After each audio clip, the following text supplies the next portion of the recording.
உலகம் மங்கையர் உலகம் மங்கையர் உலகம் இது மங்கையர் உலகம். யாராச்சும் பார்த்தீங்கன்னா கொஞ்சம் டிப்ரெஸ்டாக இருப்பாங்க, இல்லாட்டா குண்டாக இருப்பாங்க, ஏதாச்சும் ஒரு ப்ராப்ளம் இருந்துச்சுன்னா என்னன்னு கேளுங்க, தைராய்டு அப்படிம்பாங்க. அது ஒரு சுரப்பி, அது சரியாக வேலை செய்யலைன்னா கஷ்டம் அப்படிலாம் சொல்லுவாங்க. இருந்தாலும் நாமளாக எதையாச்சும் பேசிக்கிட்டு ஒரு முடிவுக்கும் வரக்கூடாது. டாக்டர் எதுக்கு இருக்கிறாரு, அவர் விளக்கமாக சொல்வார். எதை பற்றி? இங்கே இருக்கிற தைராய்டு பற்றி பாருங்கள். இனிய காலை வணக்கம். எல்லாத்துக்கும் தெரிஞ்சிருக்கும், தைராய்டு சுரப்பி அப்படிங்கிறது நம்ம உடம்புல இருக்கிற ஒரு முக்கியமான ஒரு உறுப்பு. கழுத்தில் முன்னாடி பட்டாம்பூச்சி போல் இருக்கும், 2 பக்கமும் இருக்கும். அது நடுவில் இணைக்கிறதுக்கு இஸ்தமஸ் அப்படிம்பாங்க ஆங்கிலத்தில். இந்த உறுப்பு என்ன முக்கியமான வேலை செய்யுது உடம்புல அப்படிங்கிறத நம்ம பார்க்கலாம். நம்ம இருதயம் 72 தடவை துடிக்கணும் ஒரு நிமிடத்துக்கு. குறைஞ்ச பக்கம் 1 மணி நேரத்தில் இவ்வளோ தூரம் நடக்க முடியும். ஒரு 8 மணி நேரம் ஒரு இடத்துல வேலை செய்கிற பொழுது இத்தனை பக்கங்கள் நம்ம டைப் அடிக்கலாம், இல்லை இவ்வளோ நேரம் நம்ம பேச முடியும் அப்படிங்கிறதெல்லாம் இருக்குது. ஒரு 6 மணி நேரம் தூங்கினா ஒரு நபருக்கு அதுவே போதும், அடுத்த பல மணி நேரம் சுறுசுறுப்பாக வேலை செய்கிறதுக்கு. சாதாரண அளவில் இருப்பாங்க.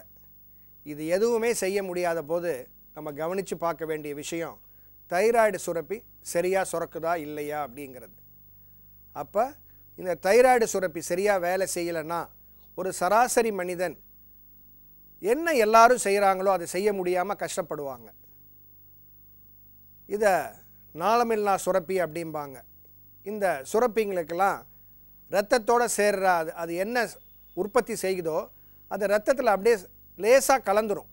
அதை கொண்டு செல்கிறதுக்கு ஒரு பாதை இல்லாமல் அந்த உறுப்புக்கு ரத்தம் போகிற போது அந்த உறுப்பில் உற்பத்தியாகிற விந்து பொருட்கள் எல்லாம் அதில் சேர்ந்துக்கிறது. இதுதான் இந்த நாளமில்லா சுரப்பிகள் அப்படிங்கிறது. இந்த தைராய்டு சுரப்பியை மேலோவா கண்ட்ரோல் பண்ணுறது அப்படிங்கிறது இந்த மூளையில் இருக்கிற பிட்யூட்டரி கிளாண்ட் அப்படிம்பாங்க. அந்த மூளையில் இருக்கிற அந்த கிளாண்டு என்ன சுரக்கணும், எப்போ சுரக்கணும் அப்படிங்கிறத தைராய்டுக்கு சொல்லும். எப்படி சொல்கிறது? உடம்போடைய வேலை மாற்றங்கள் ஏற்படுறதுக்கு ஏற்றாற் போல். சின்ன ஒரு 12 வயசு 13 வயசு பெண் குழந்தை அந்த ஒரு உடலில் மாற்றங்கள் ஏற்பட்டு மாதவிடாய் வரத்துக்கு ஆரம்பிக்கிற போது ஒரு 2-3 மாதம் கழித்து பார்த்தீங்கன்னா சில நபர்களுக்கு, சில பெண் குழந்தைங்களுக்கு கழுத்தில் ஒரு வீக்கம் தெரியும். தைராய்டு தொந்தரவு இருக்கான்னு பாருங்கள் அப்படின்னு உடனே சொல்லுவாங்க. உடம்புடைய தேவைக்கு ஏற்றாற் போல் அந்த மேலே பிட்யூட்ரி அங்கேயும் கீழே இருக்கிற தைராய்டும் சேர்ந்து வேலை செஞ்சு அதை சுரக்க வைக்கிறது. அதனால் எந்த அளவுக்கு ஒரு மனிதன் வளரணும், எந்த அளவுக்கு அவனுடைய வேலை சுறுசுறுப்பு இருக்கணும் அப்படிங்கிறதுக்கு எல்லாத்தையும் மேலோங்காக கண்ட்ரோல் பண்ணுறது இந்த தைராய்டு சுரப்பி தான். இந்த சுரப்பி சரியாக வேலை செய்யாத நேரத்தில் என்ன நடக்குது? உங்கள் இருதய துடிப்பு கம்மியாக இருக்குது, உங்கள் இருதயம் கொஞ்சம் கொஞ்சமாக பெருசாகிறதுக்கு வாய்ப்பு இருக்கிறது, உங்கள் தோல் தடிமனாகிறது, காலில் கொஞ்சம் வீக்கம், கண் புருவம் கொஞ்சம் முடி அதிகமாக வளர்கிறதுக்கு வாய்ப்பு இருக்கிறது, கண் சுருங்கி போயிட்டு உங்கள் கண்ணை சுற்றியும் கொழுப்பு சத்து சேர்ந்து அதிகமாக கண் உள்ளே போகிற மாதிரி இருக்கும். சில நபர்களுக்கு நாக்கு தடிமனாக இருக்கிறதுக்கு வாய்ப்பு இருக்கிறது. இது பெரியவங்களுக்கு மட்டும்தான் இல்லாமல் சின்ன குழந்தையிலேருந்தே, பிறந்த 6 மாதத்துலேருந்தே இருக்கிறதுக்கு வாய்ப்பு இருக்கிறது. அதனால தான் ஒரு பெண் கருவுற்றிருக்கிற பொழுது தைராய்டு சரியாக வேலை செய்யுதா இல்லையா அப்படிங்கிறத பலமுறை உங்கள் மருத்துவர் பார்ப்பாங்க. அப்படி பார்க்காம அந்த பெண்களுக்கு குழந்தை பிறக்கிற பொழுது ஆரம்பத்திலிருந்தே தைராய்டு குறைவாக இருக்கிற பொழுது அந்த சின்ன குழந்தைங்களுடைய வளர்ச்சியும் தாமதப்படுகிறது. அதுக்கு பள்ளிக்கு போகிற போது கூட அந்த சுறுசுறுப்போ அந்த படிப்பில் ஒரு கவனம் இல்லாமல் கஷ்டப்பட்டு படிச்சுட்ருக்கோம். ஒரு சராசரி மனிதன் நல்லபடியாக வேலை செய்யணும்னா இந்த தைராய்டு சுரப்பி சரியாக வேலை செய்யணும். இது ஒரு பக்கம்.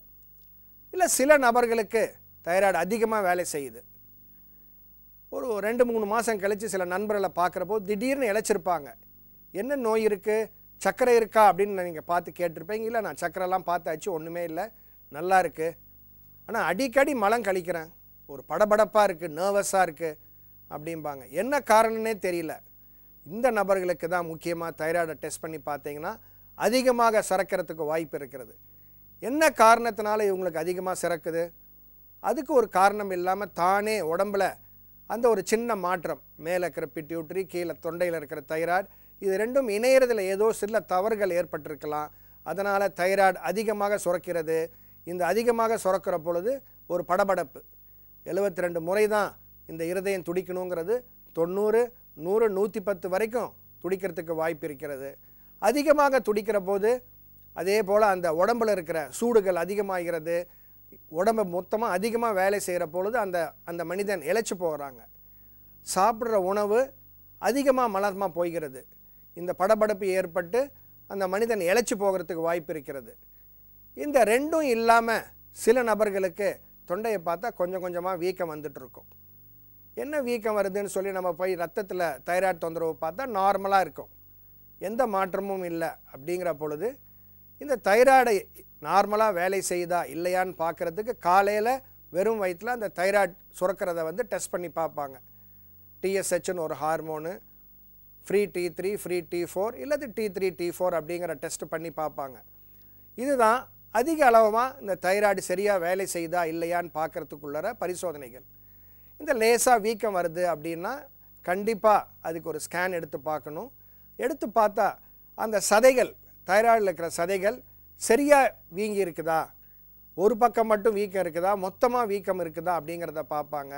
அது மட்டும் இல்லை, அந்த வீக்கத்தில் இருந்து அதிகமாக தைராய்டு சுரக்குதா, இல்லை அந்த வீக்கமான அந்த தைராய்டு இடம் சரியாக சுரக்காமல் அது இறந்து போய்விட்ட சதைகளாக இருக்கிறதா அப்படின்னு பார்க்க வேண்டியது இருக்கும். அந்த தொண்டையில் காய்டர் அப்படிங்கிறது வீக்கத்தை வந்து காய்டர் அப்படிம்பாங்க. அது ஒரு காஸ்மெட்டிக் பர்பஸ், பார்க்குறதுக்கே அருவருப்பாக இருக்கிறதுனால அது அறுவை சிகிச்சை செஞ்சு எடுக்க வேண்டியது இருக்கும். அதிகமாக தைராய்டு சுரக்குதா, அந்த சுரக்கிறத குறைவு பண்ணுறதுக்கு கூட மாத்திரை இருக்கிறது.